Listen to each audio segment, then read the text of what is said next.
Hey, here's an interesting list. This is from the Telegraph in the UK. Maybe it'll provoke some discussion. They're counting down the 10 worst performances by some of our finest actors. So you guys get your thinking caps on. Think of the worst performances by great actors. Okay. You can. Their number 10 is Vanessa Redgrave in Mary, Queen of Scots. Huh. You remember that? I was thinking about rewatching that. You know, they're doing a new Mary, Queen of Scots with who is it? Who's the lead? Is it Saoirse Ronan? Yes. So, I remember trying to watch that a few years ago, the 70s version, and it's done by the same director who did Anne of the Thousand Days. Not a great director, Charles Jarrett, but no. But I sort of liked it for the lead for the performances for Vanessa Redgrave and who is it, Sarah Miles or somebody like it. But I can't remember exactly, but I liked Vanessa Redgrave a lot. It really takes a lot for me not to like her in a movie. Nice John Barry score too. Yes, no doubt. Yes, absolutely. Their number 9 is hang on. Ow. Their number 9 is Robert Duvall in The Gingerbread Man. Okay. Which is really not much more than a cameo, really. Yeah, right. I think that's a little unfair. But yeah, I don't know. That's an interesting movie. I mean, it's not a successful movie, but bravo to Altman for saying, "Oh, okay, I'll do a Grisham. He's all the rage now. I'll do that." And what he does with it. I rewatched it years ago, and I thought, it's interesting. I mean, it doesn't quite work, but it's neat just to know that Altman's behind the camera doing a Grisham movie. Mm-hmm. But Duvall is just like a footnote in it. It's not. He doesn't even have the screen time to build a performance. Yeah, it's got a million people in it. Guy. I think so. He speeds right on by there. Yeah. It's only the second time they worked together, right? Because they did MASH together. Mm-hmm. And then they didn't. And I think he had problems with Altman's lefty kind of satirist bent, so they didn't work together for a long time. Number 8 is Nicole Kidman in The Human Stain. That's just a problematic movie just in general, I mean, you could put Anthony Hopkins in there as well, but that's a movie I won't be returning to anytime soon, that's for sure. Yeah. And there's so many performances that you could choose from Robert De Niro. And I don't know. He works so much, and I know that he works hard. I don't think that he doesn't care. I just think that sometimes he chooses bad movies, and they let him down. The material lets him down. But from what I've heard, De Niro really puts a lot of work into whatever he's doing. It just doesn't show on screen. So their number 7, the one they chose for De Niro, was Godsend. Jesus. Jeez. Who's thought of that movie in 13 years? I would have picked The Comedian, which the most recent thing, which one of his more recent pieces, which I just felt was absolutely insufferable, and I'm like, this is the guy who was in The King of Comedy. Man, he was a better comedian as Rupert Pupkin than he is here. He's supposed to be a sort of semi-successful comedian, and it's just painful. But boy, De Niro. What would you choose for De Niro, Adam? Oh wow, boy, that's tough. There's so many choices. Grudge Match and. Geez, I don't. Are we doing recent? Well, it's only been in the last 10 years when he started turning in these paychecks. 10 or 20, really. Yeah, right. Yeah, that's right. Yeah, probably about 20 years. God, that's Gee. Analyze This was kind of the turning point, where he said, I'm going to do more comedies. He seemed to make a conscious drive away from, the heavy dramatic roles. Yeah. And he wanted to explore his comedy side, which I think has been the worst thing to happen to De Niro. And, oh, yeah. I mean, how many of them have worked? I think it was incredibly exciting when he chose to do that for Midnight Run, because he maintained a level of gravitas in that movie. Absolutely. And he had great writing, and he had a great co-star to play opposite of. That really accentuated the differences between them. But something like Grudge Match makes Analyze This look like, Oscar worthy. Oh, yeah. Diminishing returns, big time. Yeah. And Dirty Grandpa, that was just insufferable. Yeah. I can't even imagine sitting through it. I mean, even The Intern, which I know you kind of liked, Jamie, but I thought it was agreeable, but I didn't love it. But I love that movie. Oh yeah. Do you? No, really? Seriously? I love that movie. It's just the idea of having great affection for it. It's a feel gooder. It's fine. Yeah, it's fine. It's kind of a taco I don't look at it movie. as a comedy. But Number 6, Alec Guinness in A Passage to India.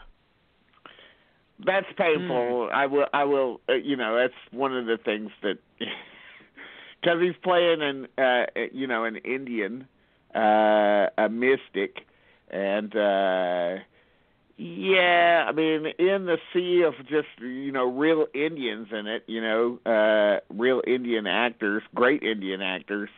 Why couldn't they why'd they have to shoehorn Alec Guinness into this role? It's just a mistake of casting, really, more than any kind of fault of his performance, which, kind of like Mickey Rooney at Breakfast at Tiffany's, right? Yes, that's that's similar. Jesus. Yeah. Come on. All right, number 5 is Jessica Lange in Hush. Remember Hush? Wow. Oh, yes. Mother. Jeez. I don't think I ever saw that. Don't remember it as much. Yeah. I don't remember it enough to, but she's playing over the top. Her son. What happened to that guy? That Jonathan Skakel or whatever his name is in that movie. That was also in That Thing You Do. He disappeared. Oh yeah. He's probably on television. maybe that should be the next episode of Tinseltown Tragedies. He's not dead. It's just nobody knows where he is. Yes, indeed. All right, number 4. They found the place for Al Pacino, and they put him in Righteous Kill. I was going to say that. That's a pretty terrible movie. Yes, I was going to say that. Yeah, for sure. That is awful. That is an awful movie. It really is. And 2 legends, which makes it even worse. Yes. I mean, what a missed opportunity. Yeah. 50 Cent and John Leguizamo. Like, how can you go wrong with 2 legends? Well, yeah. Donnie Wahlberg in that, too. Yeah. They give him a great supporting cast. I mean, Leguizamo is agreeable. But, okay, Sean Penn in All the King's Men. Oh, my God. Pretty bad. Yeah. Yep. Really unwatchable. It just dies, and you're just like, oh wow, I don't think I can make it through. How long do they have to go? 2 more hours? Oh my God, no way! I'm getting out. And when that thing was announced, man, that was Oscar bait when that movie was announced. Yeah, it was. Yeah. I saw the poster. I said, that's best picture, because you see that cast and everything, but man, they just screwed the pooch on that. Yeah. To paraphrase Charles Barkley, terrible, terrible, terrible. Well, there are a lot of opportunities with this subject. That's for sure. Number I'm just 2. thinking my mind's got working. 2 more left. 2 more left in this list. Number 2 is Jodie Foster in Elysium. Oh, jeez, I never saw that. Oh. Is that the thing with the space station? Yeah, the District 9 guy with Matt Damon. Yes, Neil Blomkamp, yes. Yes. That's right. Yeah, once I saw his name connected to it, I was like, no way am I going to this. So, yeah, never watched it. Their number 1 is Tommy Lee Jones in Blown Away. Huh. That's pretty bad. Yeah. Yeah, I mean, even bad. with Jeff Bridges in it, Jeff Bridges can't even save that movie. I tried to watch it on Amazon Prime. Yeah. I said, I'll give this another shot, and I couldn't make it. Nope. That's another one. I thought it was going to be a home run when it came out. I remember I couldn't wait to see that, and I saw it, and I was like, oh, my God, this is bad. I'm trying to think of really awful movies with great stars like I'm sure I've got some. Oh yeah? Yeah, I got a couple that just popped into my head. What about Dustin Hoffman in Sphere? I don't know why that's bad. You're right though. That was unbearable. You know, it was that was during that time period, the late '90s, where he was trying to do things like he did Outbreak and so forth. Yeah. I'm just like, oh man, Dustin, please. And Jamie and I were just talking about this one the other night. Jaws: The Revenge, Michael Caine. Oh yeah. Well, he was doing tons of bad stuff. I mean, back in that period. Swarm, which was a few years before that, but Swarm and Beyond the Poseidon Adventure. The Whole Craft Covenant, which is actually not bad, but it's okay, but it's a little beneath him.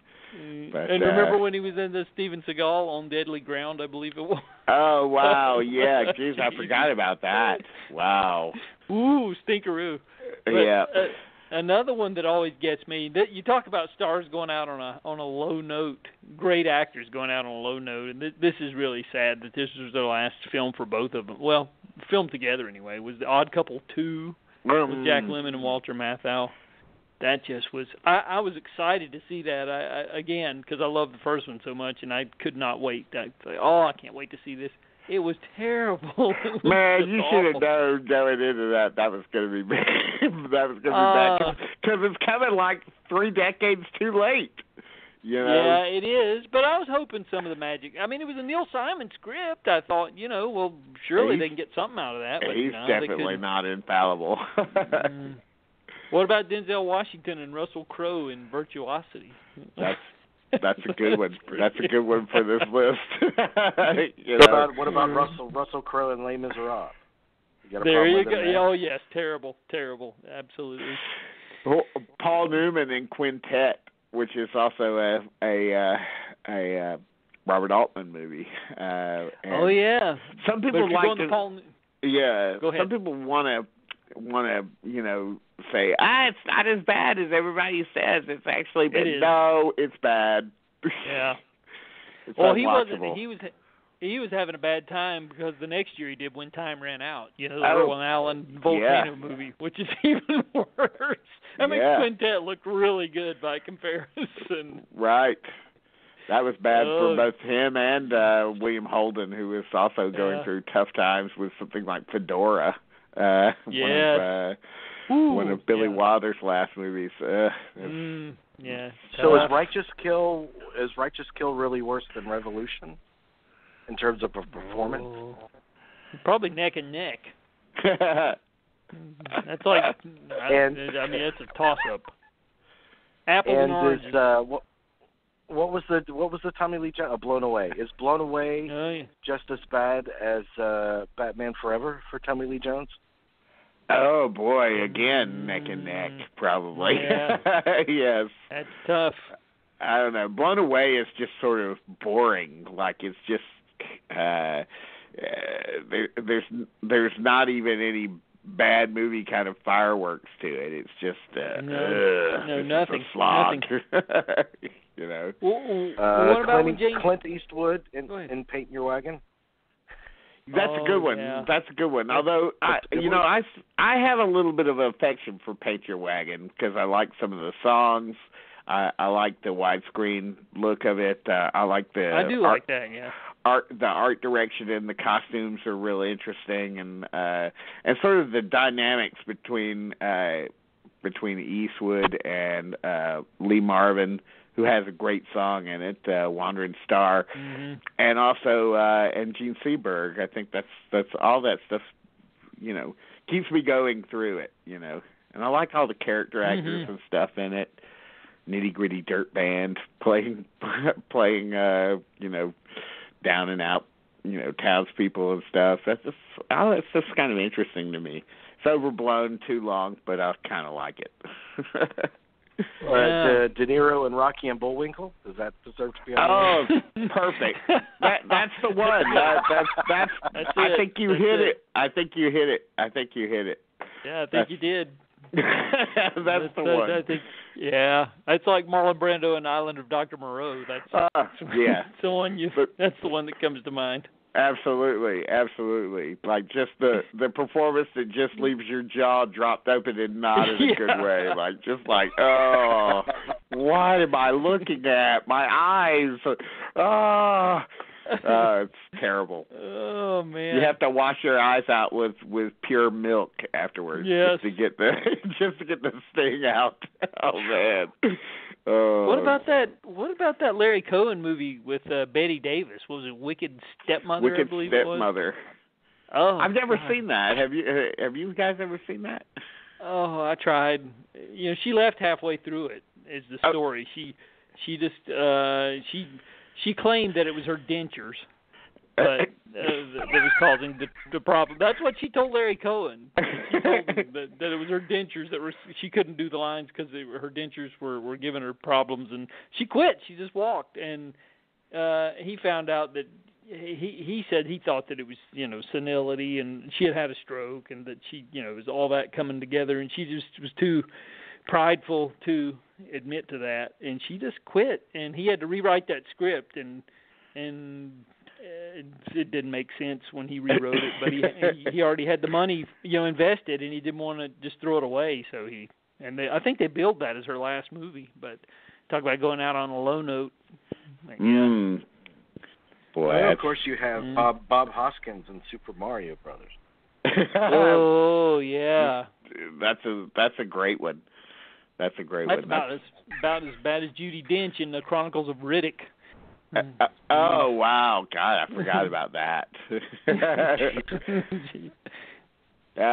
I'm sorry.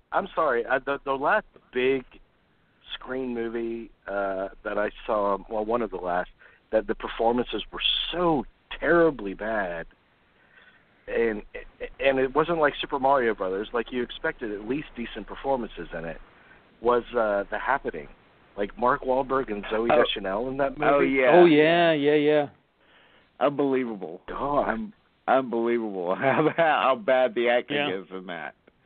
There's a bad one this year that's up there, I think, is Helen Mirren in Winchester, which I saw a couple of months ago, and that's right up there with all those we're talking about. It's terrible. Wow. Awful. Yeah. So that one can match any of those for toe to toe, I would say. The preview was hard enough to get through, much less the entire movie. God, it was bad. Jack Nicholson, he must have done something that was just purely how about Man Trouble? Which I've never seen. Yeah, the thing about Nicholson though is he's been in bad movies, but he's Nicholson, so he can't help but be the most interesting thing about the bad movies he's in. Yeah, he can phone it in and be interesting to watch. Yeah. But in terms of dull, I mean, he's dull in The Last Tycoon, but the movie's so dull, and you feel like he's kind of aimless in it a little bit. But at least in something like Man Trouble, he's able to arch his eyebrows and all that kind of shit.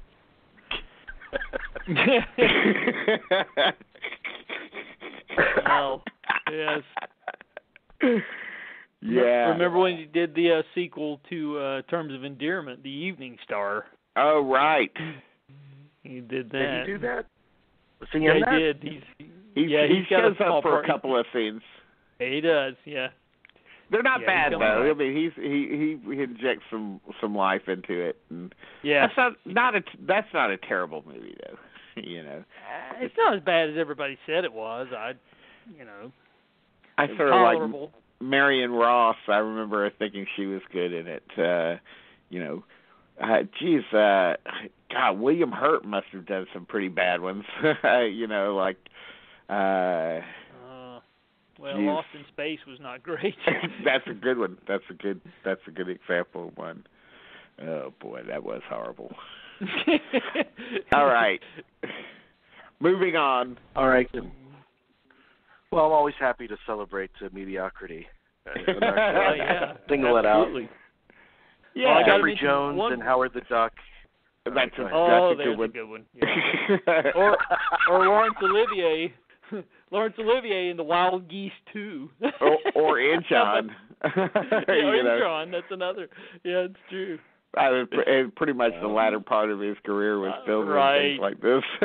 The jazz singer was he played Neil Diamond's father. That one. Oh, that's like painful a knife in the gut. Neil Diamond couldn't even save him in that movie. Right. That's right.